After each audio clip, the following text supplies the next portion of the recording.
What? Allow me to play devil's advocate for a second. He wants smoke. I'll bring the matches. When it comes to pop culture and fun, we're the whole deal. Hey. Friday coming. Friday coming. Rah,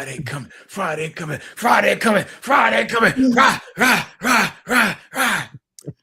Shout out to Uncle Luke, man. He ran for a public office in Miami, and enough people did not show up to move the needle to get him elected into public office. And that makes me sad. What had happened was they redrew the districts. Mm-hmm. Debbie Wasserman Schultz, who's a famous white woman, Jewish woman, has been in politics for a very long time, used to run the DNC.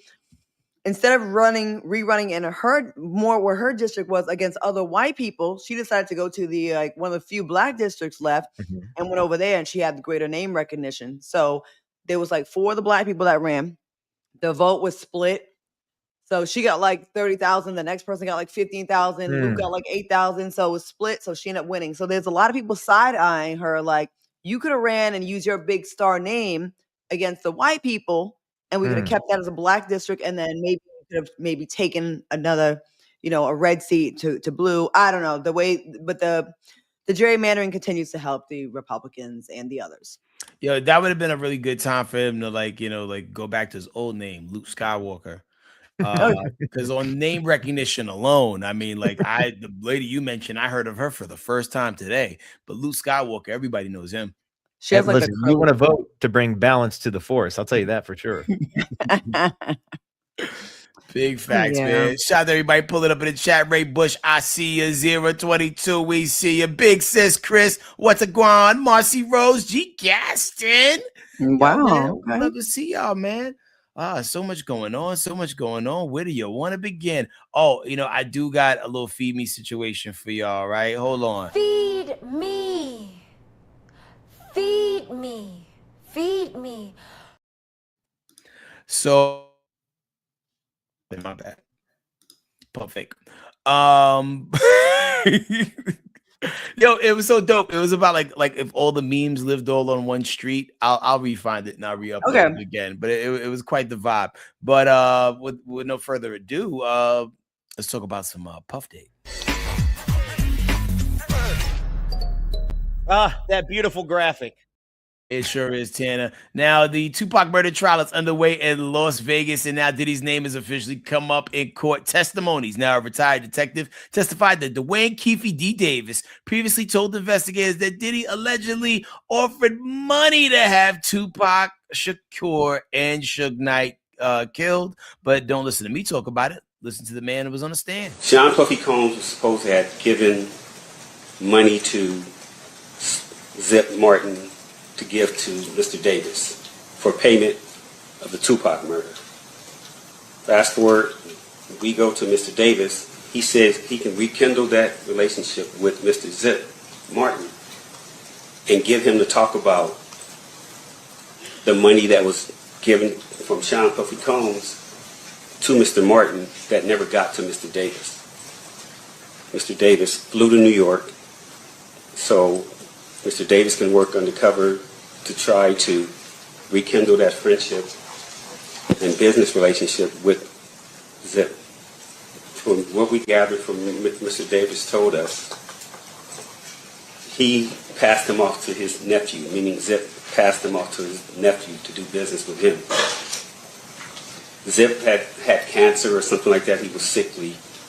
He said he wasn't in the business no more, something like that. So it didn't work.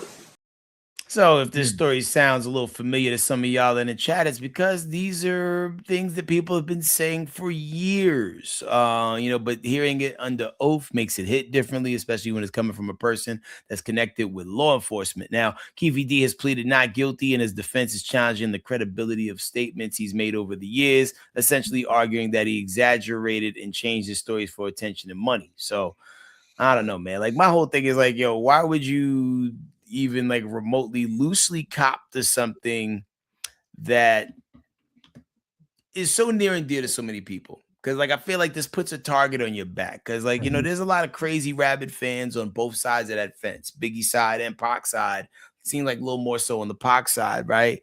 That would completely like put a cannonball size hole in the head or back of any person that they felt was still left standing that had something to do with this man no longer being here. Isn't it crazy that this many years have gone by and the case is still not? There's been no justice really for it. This many years. Blows my mind. Yet if you run a red light in Texas, I mean, right away. You know what I mean? I don't know. Murder. It is. Too. You're so right. You're so right, Claudia. You were talking about it earlier. We were talking about it earlier this week under the context of like one of the guys, I forget who's on the stands, talking about, I don't want to be a snitch. I don't want my words to be used to put that Mob person. James. Yeah. And it's just like, I feel like there's a renewed attention onto this because the Puffy documentary that came out on Netflix, I think they talked about this a little bit, right? Mm-hmm. Okay, so they sort of insinuated this is the whole thing. And for it to, like you said, HK, for it to come out of the mouth of a law enforcement officer, that's evidence now in the court of law. When are they going to subpoena Puff?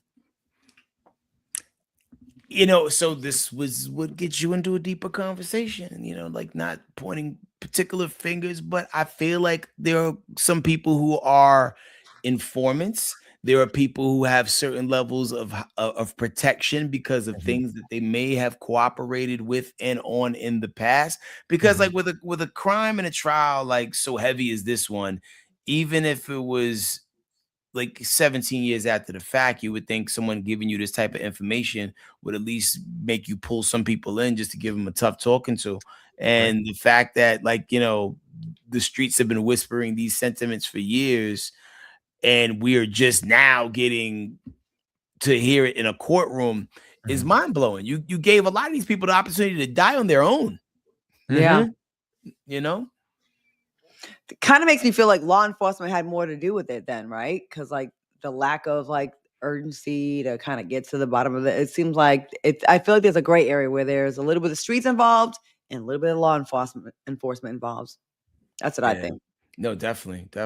Because even like more so, I think on the Biggie murder side of things, because LA was under the LA Rampart police department was under so much scrutiny and so many different lawsuits that like one more thing would have been like, yo, we're bankrupt. We have no more money. They could not lose another like civil case at that point. So there was a lot of dirty cops that worked for them that like was moonlighting for other people for money. I mean, because like, yo, these people from like in some situations affiliated neighborhoods that still had affiliation in those neighborhoods and was still doing favors for people.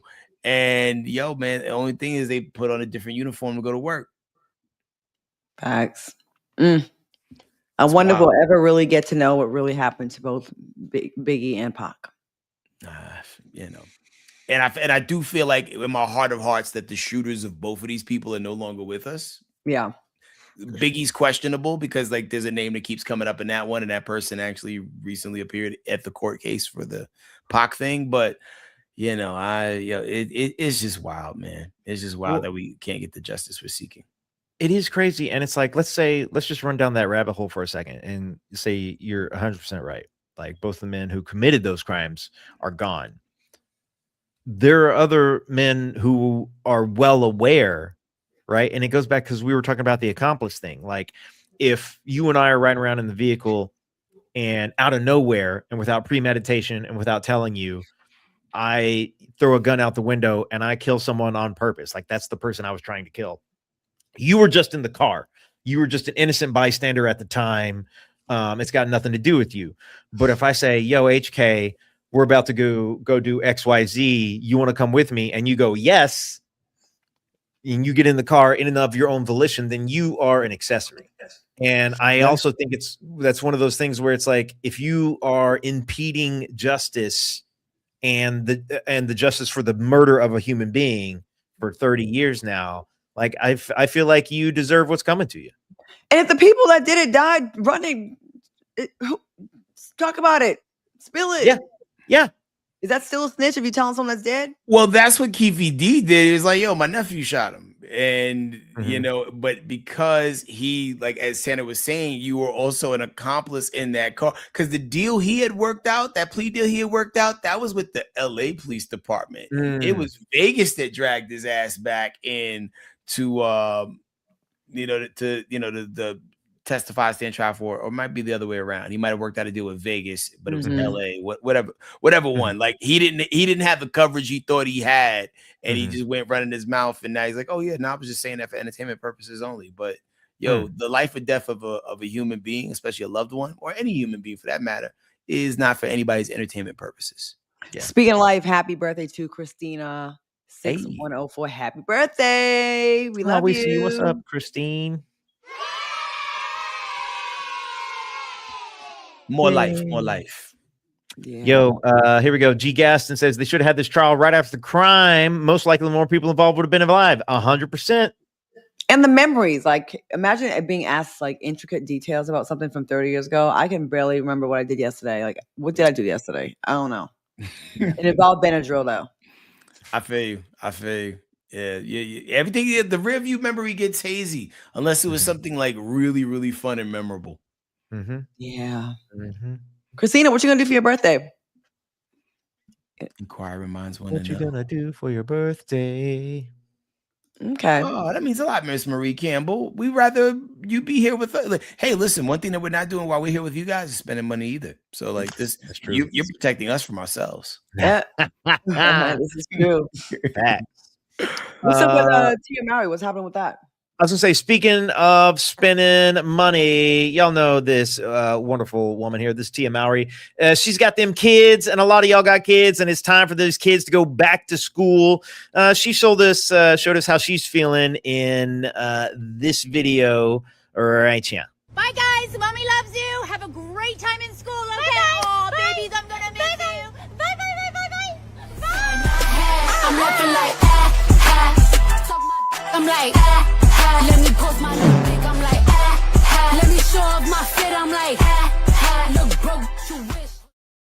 Yo, what is it? What is that feeling of freedom? HK, you got kids. Neither me or CJ do. What is that feeling of freedom like when those kids are suddenly back in school in the fall? Because my kids go to 3 different schools, it's not even a feeling of freedom. It's like, God, dog, man, I go to school with y'all too. Can I get a degree? Because, like, yo, man, like there's so much running around and jumping through hoops, and don't have a kid that does like sports or things like that, particularly football. Like, if you have a kid that's in football, that is the equivalent of that school saying F you and your plans, adult. You're on the team too. You might as well give me a uniform so I can play or do something useful. Cause like, yo, man, like I be able to get them dropped off like between 6 and 6:30 in the morning.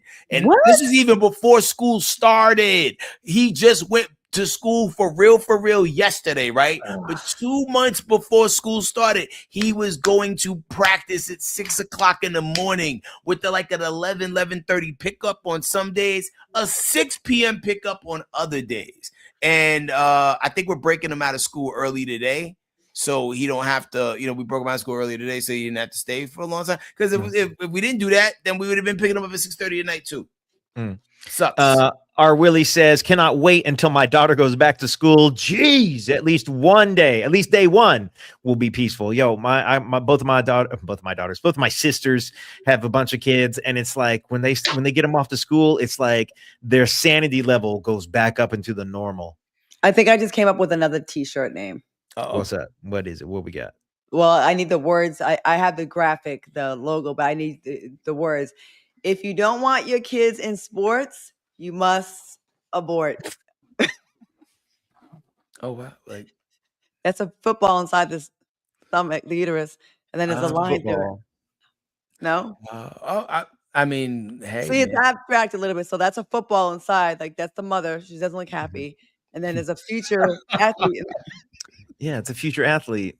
Yeah, take a picture of that and send it to me if you don't mind, and I'll make that. Maybe we do a promo with Planned Parenthood or something.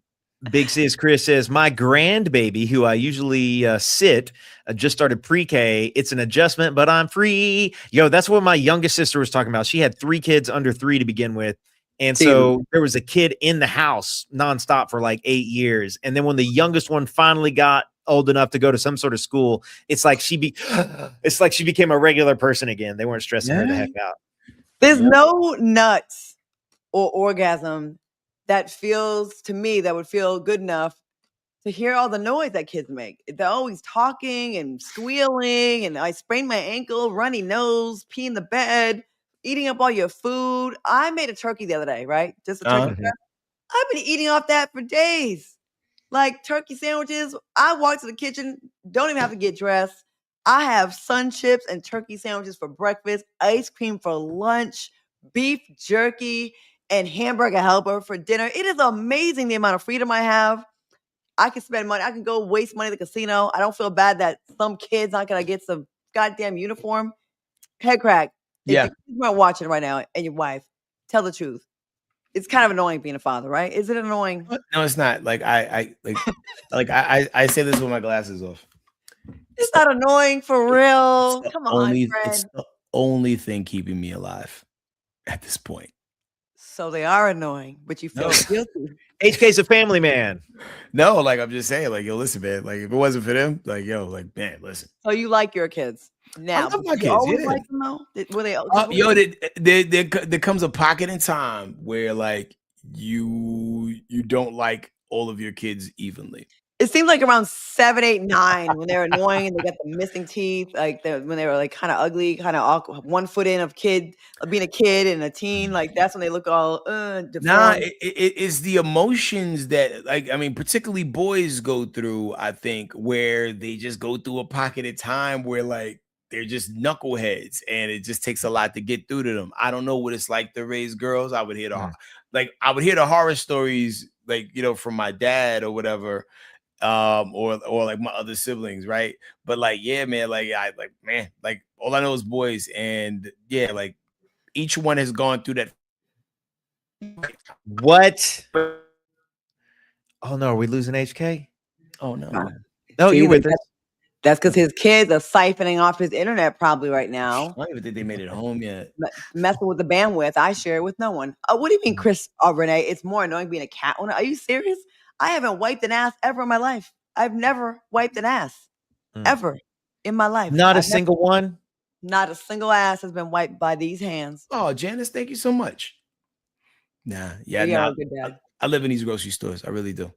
I also have never wiped an ass. So, we got I don't Kelly believe that. Stackton saying, I don't believe that for you. I feel like you would probably shave your girl and wipe her ass. Yeah. Yep. Like my girl. Would you Like- trust a girl to shave you? I mean, will you trust a guy to shave you? Me? Hell no. Yeah. I can't even trust what they say. Never mind with a razor blade by my cooch.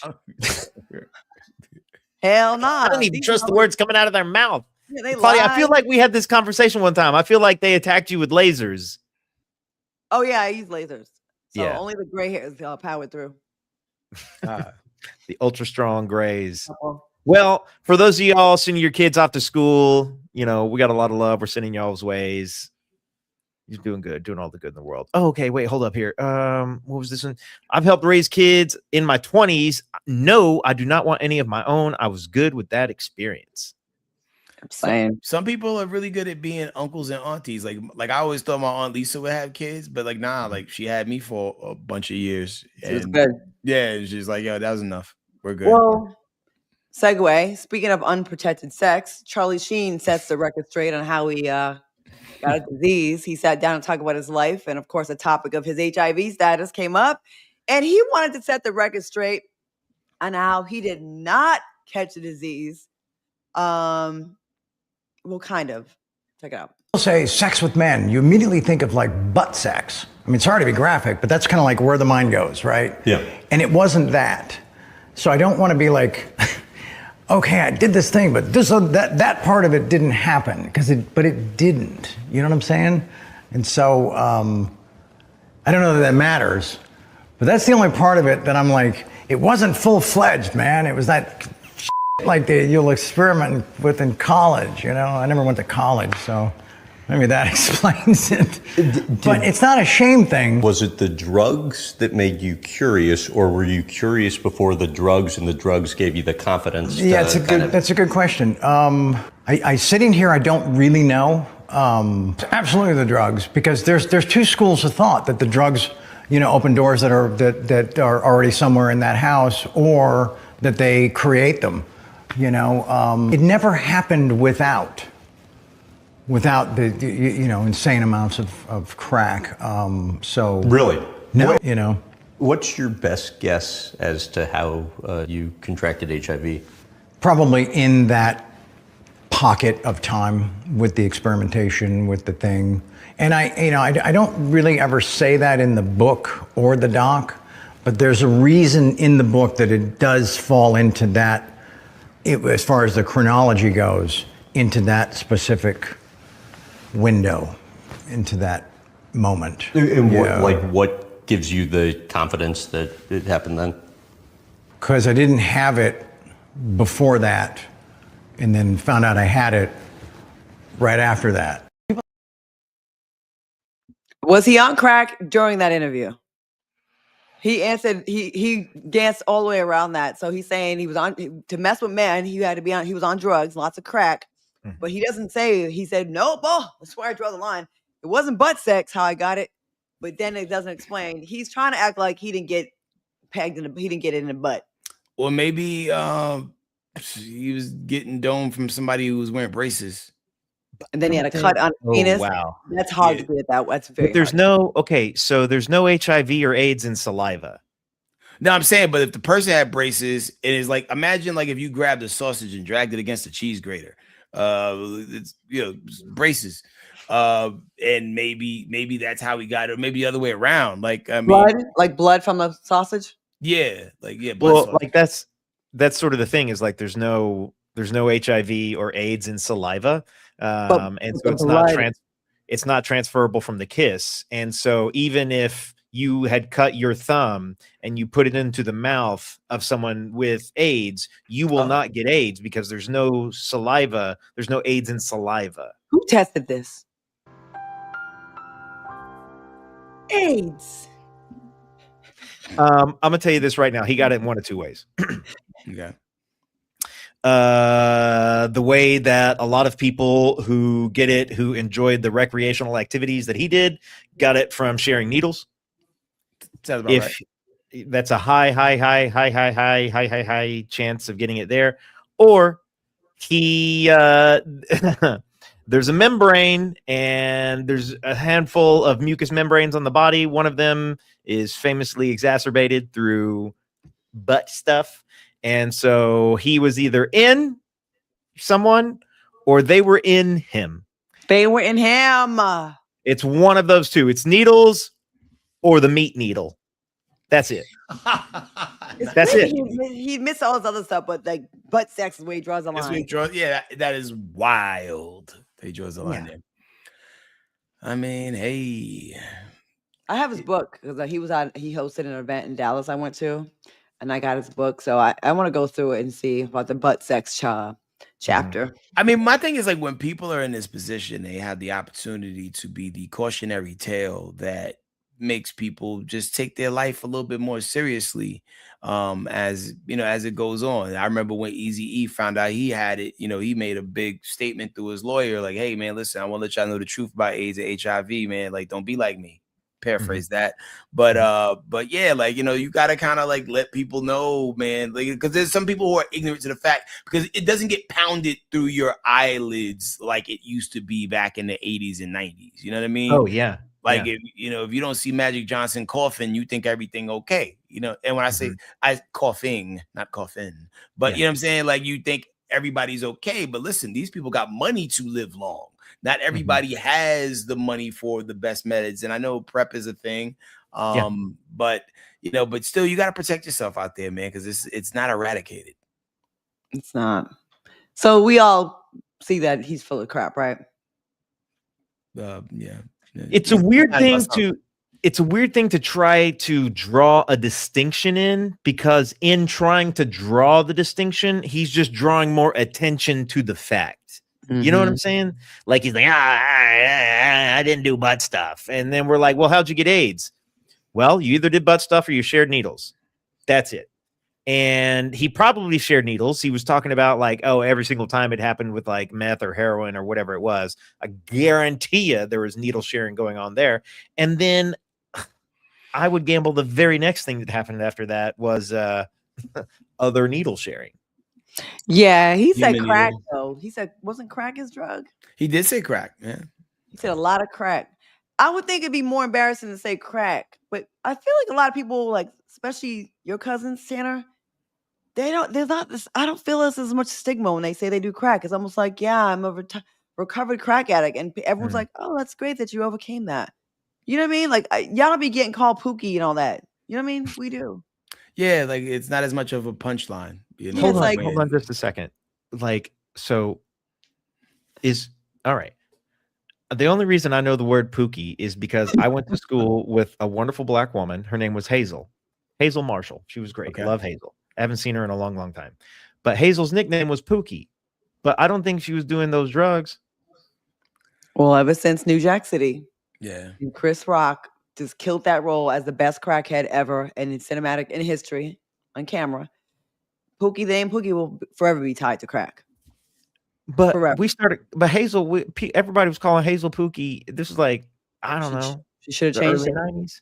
Well, New Jack City came out in 91. Yeah, that was right Dang it. around the time. So I don't think she was doing it. he though. took the name after the movie came out. Well, Sounds like Pookie Pookie. was a term of endearment name. Yeah. But then when Pookie Chris Rock came out, all of a sudden, like, oh, yo, you getting your Pookie on. It'd be calling me, man. It'd be calling me, man. Yeah. Dang. If my nickname I came out in 1991 or 90 and the movie came in 91, I'm not that attached to that nickname. Like by that time, like we changed the name. Don't call me Pookie anymore.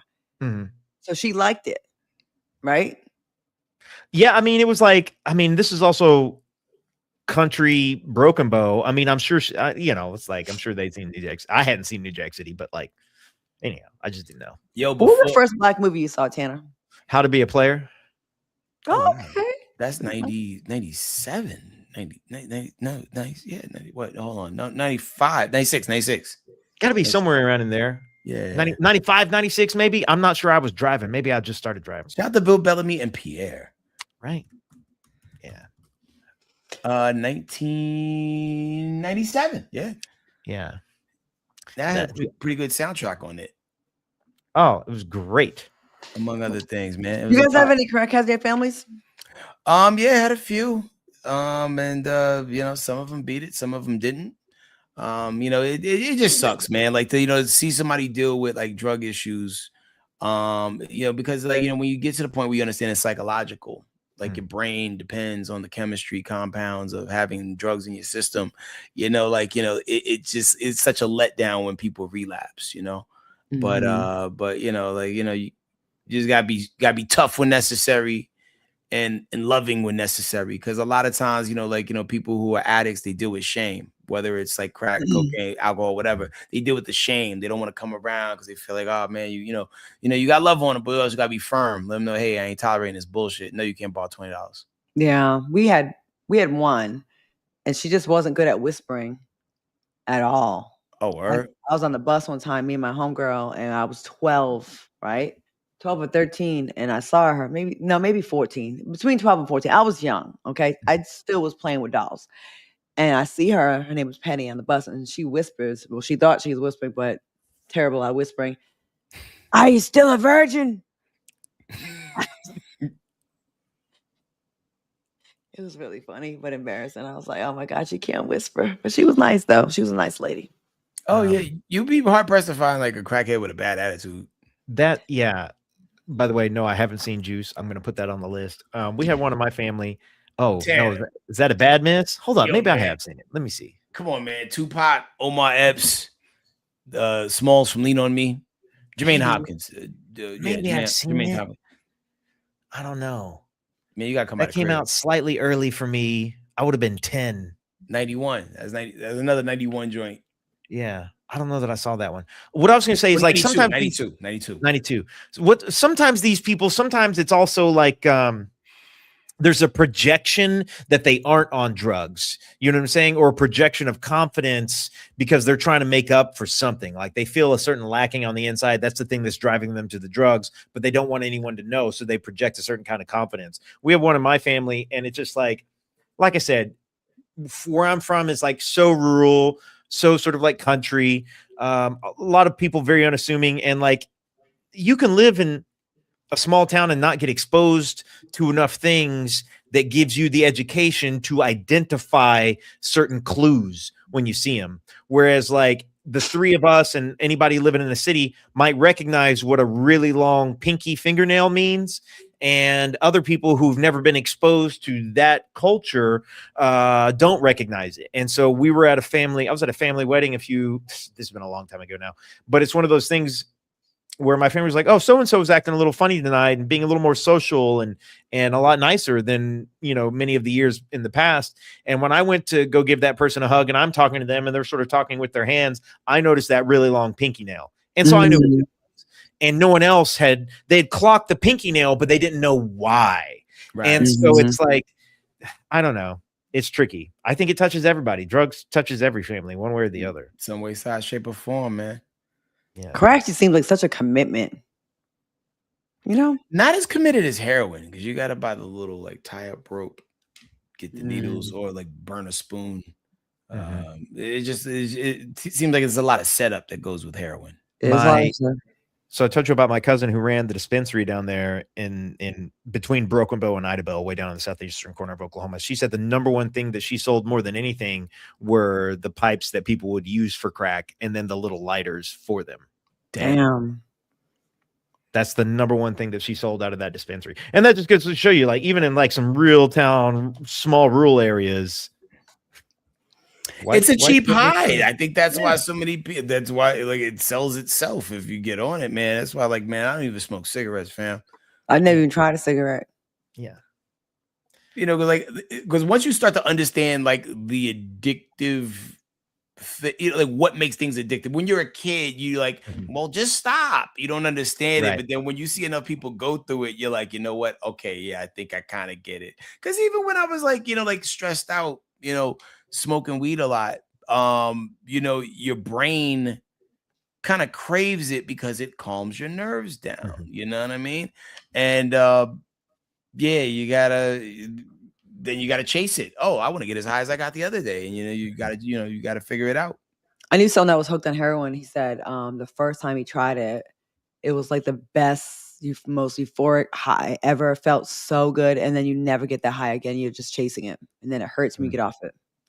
Yeah, people being like with the methadone clinics, because like you get sick trying to get it out of your system. It's like, man, I don't understand. TVJ, I used to work in a corner store. I was like, where'd it go? Sorry. I used to work in a corner store. People used to come and get those glass pipes. Yeah, and that's crazy because, like, you think people are embarrassed to go get condoms. You like, just imagine like when people, like, everybody know what you go and get that pipe for. Like that part's crazy. Yeah, both my parents smoked squares. Right there. Yeah, like, man, like cigarette smoke used to make my eyes itch. Like both my parents used to smoke. My dad almost stopped smoking cigarettes. Now he back on the new ports. He back on them ports. I don't see how you'd ever want to try it. The smell of it is so gross. I don't get, but it's that calming factor. Like I'll never. One time, like for like 4 weeks, I was chewing Nicorette gum, just out of the blue. Like I wasn't even trying to give cigarettes. It's just I went to the store one day, they didn't have no regular gum. I was like, yo, let me get them Nicorettes. And I was chewing it. I was like, yo, this is kind of good. I like it. I also think with smoking, there's like a social connotation, or at the very least, I remember it being there in the 90s. And I know the young kids are starting to smoke cigarettes again. I know the cigarettes are making a comeback versus vapes a little bit, which has been a very interesting thing. But it's like back, and then it was a little counterculture. So you could kind of like opt into being like a little rebellious by smoking a cigarette, which would buy you a little cultural cash in a way that, like, if you weren't a part of that club, you wouldn't have, Yeah. Our condolences to you, Marcy Rose. Yeah. Man. Addiction is a tough thing to battle, man. Just can't stop loving on the folks that, for who they were, for what they were, If you could try a drug, right, and not get addicted to it, just to see what it feels like, and there would be no repercussions afterwards, which would you try? LSD. LSD, okay. Tanner, you've tried a couple, haven't you? What? You've definitely done cocaine, 1,000%. I don't know. Every How dare you? white person in California has done cocaine. How dare you, Claudia Jordan? Every white man in the business has cocaine, and some of the brothers are catching up as well. Listen, just because I may have liked a white girl in the past doesn't mean I like the white girl. Sugar Yeah. does everything that drugs do. I saw a documentary list last night from the doctor. Yeah, Big facts. there's drugs and food. There's a reason why, like, you want a Yes. hamburger, Yeah. or like, oh, it's like, ooh, pie. If I knew something wouldn't happen, I would probably try Coke because I would never in real life. I'm scared of it, and a lot of my friends have done it, and they like say it gives them all this energy and whatever. Tanner, does it give you a lot of energy? I've got a Coke Zero in the fridge, and I bet you do, but I don't know if it's yeah. zero. Yo, like, Zero? What? for me, Len Bias and his sudden death was like, oh hell no. Like, you know what I mean? Like, for those that don't know, he was a player who got drafted to the Boston Celtics, and like, he was supposed to be the next Michael Jordan. And First died. game, right? First game, I think. Yeah, some to that effect. Like, he didn't even get a chance to really get it popping, man. And that's just like that was just mind blowing, man. I was just, when you see enough examples of what not to do, you don't do it. T-Bird 1230 says mushrooms. Who's done mushrooms here? I have. Mushrooms. Tanner's like light work. Listen. Not cute. I mean, look. I don't know. Is this that episode where we break down like, all right, so here's what you're gonna do? The day they stop being dare kids. Yeah, exactly. Yeah, dare to try everything. Hold on. Oh, we got some dope stories here. I was at a white party at a white dude's house. Y'all was about 20. He had guns and coke, and he said coke is the rich man drug. I was just drinking and smoking weed at the time. Ricky Beavers. Why they gotta shit on you? Why they tell you like this is the rich man's drug? You over there doing weed? You know what I mean, like, just do your drugs. Yeah, take this cigarette. Wait, no, that's the wrong one. Oh, here it is. I tried a bump of coke before, did nothing to me. Never had desire to try anything again. Interesting. Where things get sketchy is there are a lot of chemicals that when they're introduced to the body, if they are done in if the chemicals themselves are clean or in particular from the earth, like, you're most likely going to be fine. Where a lot of things get dangerous is when people see value in that clean something, and then they want to make as much money off of that clean thing as possible. So then they start cutting it. That's where the term comes from. You cut it with other things, and they start putting fillers in because the fillers are cheaper. And so they got more product to sell. I'm not telling anybody anything that they haven't heard before. And that's where things get really dangerous. So, yeah, I mean, you saw how many people you lost during the pandemic because they was cutting everything with fentanyl, like everything, like weed, coke, everything.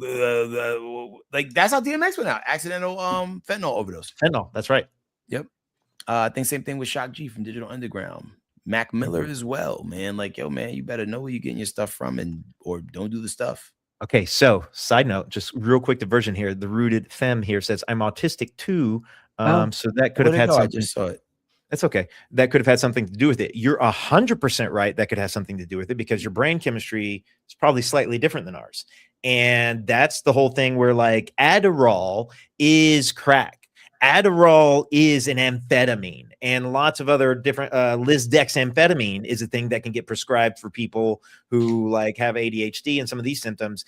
And those chemicals, when they hit your brain, act in the exact same manner as other amphetamines, for which cocaine is also an upper. So depending on your biology, this could be 100% the reason why. So Adderall's crack? I mean, it's an amphetamine. So I did crack yesterday. You do a little amphetamine. Oh, man. And you still won't admit to cocaine. You putting crack on me. That's what we're doing here? Do you think we'll get what Charlie Sheen got? I have been diagnosed. I've been prescribed ADHD drugs, and I've taken them in pill form. Look how red he gets. Look at this. All right, next story. Where are we going here? What do we got to talk about? Well, more quick, Tia Mowry? help us out here. Raven said my uncle sold tar-looking substance out of an apartment complex laundry room. What was he selling? Heroin. Black tar heroin. Oh, really? That's a thing. Okay. Yeah. We learn something new every day. Well, speaking of crime, is it time to solve crime? Let's solve a crime, shall we? Hold on. Let me pull the van up. Whose cousin is it? Righty. All right. Today, whose cousin comes straight out of St. Charles Parish, Louisiana. Now, state police were called after seeing a man driving recklessly on Interstate 10. Yep, the man in question was driving a Toyota Supra, which hit a concrete barrier, causing a tire blowout. Now, police finally caught up to the suspect and pulled him over. Tanner, that's you. Oh, your mic doesn't work? Well, damn. They noticed that the suspect seemed impaired, and before they knew it, the man took off running full speed and hopped over the side of the road into a swamp. Now, the police did not go into the swamp after him, but later saw the suspect walking down the highway after using a drone to find him. There you go. They noticed that he was injured from an alligator attack when he jumped into the swamp. Now, the suspect was taken to the hospital for treatment to injuries for both his arms before being booked. He was also wanted on a warrant for a hit and run and careless operation of a vehicle. He was held on $17,500 bail. Whose cousin is it? Now, I can't chime in. Louisiana. This was my story today.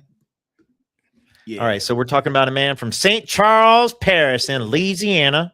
Okay. But he was Toyota. driving a Supra. Yeah. Toyota Supra. I think this is a white boy. Do they still make Supras, or those like classic? So there is a new Supra. A new Supra came out a couple years ago, and so that's not the storied Supra from back in the day. But I don't know. There's a lot of us and a lot of y'all in Louisiana. Yo, It's almost 50. It's almost 50-50. Yeah. Like 40-60. I feel like my man bought the Supra used from a body shop. He might got like one of them old ones, but like, but he got new stuff in it. Like, it's an old car, but it got CarPlay in it. So we know that the Louisiana is one of the worst states to go to prison in. So you really would I'm doing anything to not go to prison in Louisiana, because they will they'll put that life jacket on you, for good. Yo, for real. And his bail was $17,500. All right, I'm gonna tell you why I think it's my cousin. It's because he was also wanted on a warrant for a hit and run and careless operation of a vehicle. That's a whole other separate thing. Mm-hmm. So he's wanted on two different things, and his bail was only $17,000. But in Louisiana dollars, that's a lot. Yeah. Yeah. That's like lotto money. That's Louisiana lotto. The jackpot is $17,500. Damn. Hey, Chris, what do you think?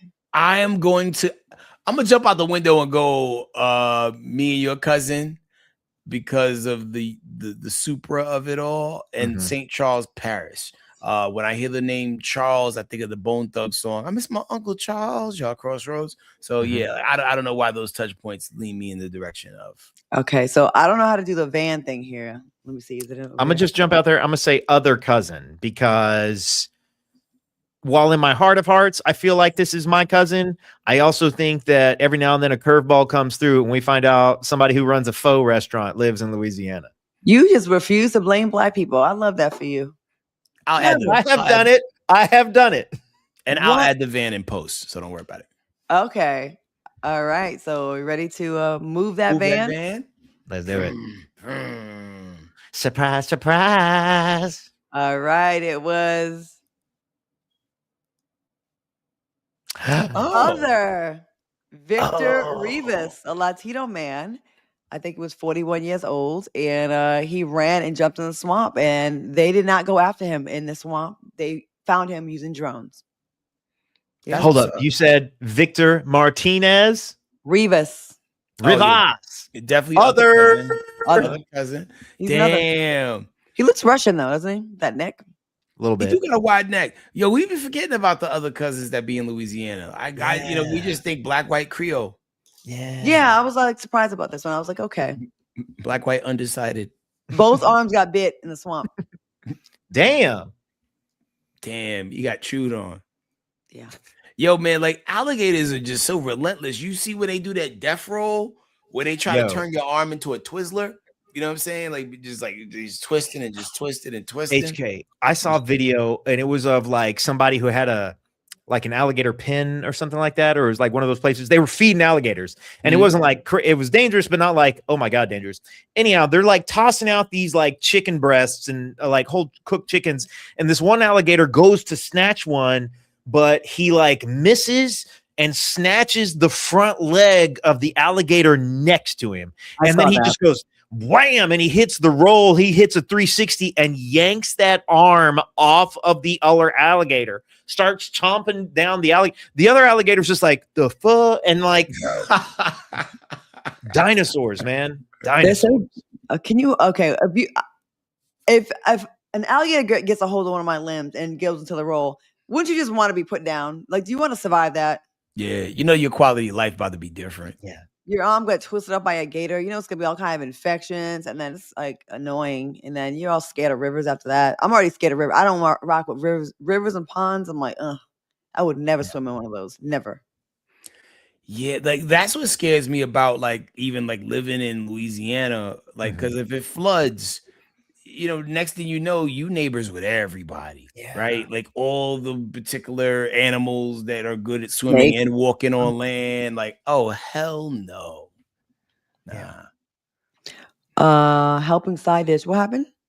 Don't see helped us. Oh, I know we've been getting some Twitch subscriptions. Like a Twitch subscription numbers are going up. I think that's what that was in reference to, because we're gonna get close. We're not monetized on Twitch yet, but we're getting close. We about to be twitching. About to be twitchy. Thank you for that. No, big time, man. Well, yo, man, we appreciate y'all loving on us the way you guys do. Don't forget to like, subscribe. We gonna rinse, repeat, do some amazing things on Monday, which I got up for the weekend. I'm going to Atlanta on Saturday. I'm working on a film on Monday just for one day. So I'll be there for I might try to get there in the morning. So I'll see if y'all are around. I know I keep saying that and we've just never been hooking up, but you're busy. You're very, very busy. They're doing lines of cocaine on the weekends. It's hard to get them. Head crack you out there with your kids. It's hard to get us all in the same place. I'll be outside, man. Look at Tanner.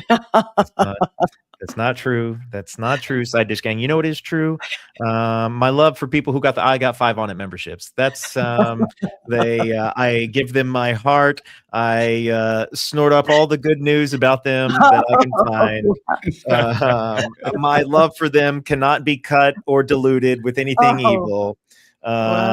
That makes a world of difference, you guys. You guys have no idea. People are talking about a Kick account. Maybe we do need to start streaming on Kick. I don't know. I keep hearing about Kick. Yeah, it's just so many things. Blueface and Krishan made 160,000 in 2 days. Streaming. Right. We got to stop fighting each other and talking trash to each other. I'm sorry. We got to do what we got to do at this point.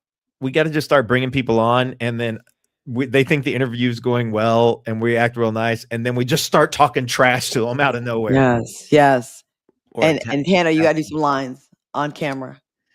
Some reading, some acting lines. That's about all the lines that I know how to do, Claudia. I don't know what you're talking about. Some Shakespeare. Some lines of dialogue. Whatever you want to call it. Some thick, long lines of dialogue. Yes. Becky, where art thou? Becky. What T Fusion talking about, like, the Kick we're talking about is KICK, because I know there used to be a KIK. Like it's Kick, like what you do with a ball, right? Yeah. I remember that one. T Fusion sounds, but it was a different one. And hold on, there was somebody who loved on us with some money earlier. I'm so sorry that we didn't get you earlier. Hold on, it was at the top of the damn show too. It was a while ago. Oh man. This is like reading the credits in a Marvel movie going up so fast. Here we go. All right, here we go. We love it on you, love. Here we go. A three-piece. 3, 2, 1. Marie Campbell, 373. Thank you so much. Where did we get this from Marie Campbell? What is this? Well, I think the first time, like when we did the More You Know, it was like Eek. Yeah. Well, I started doing it because Claudia was doing it. I just liked it. I just thought it was cute. It's so like silly. The blossoming hands. Like hopefully somebody who's good with graphics can make a word appear in our hands. Oh, that'd be good. Yeah, Deek or AIDS or whatever. Like all the words are like bad words. It's like never anything like cute. Word. Right. Well, cool, man. Well, y'all be safe. Have fun. Catch you on the future later. Bye.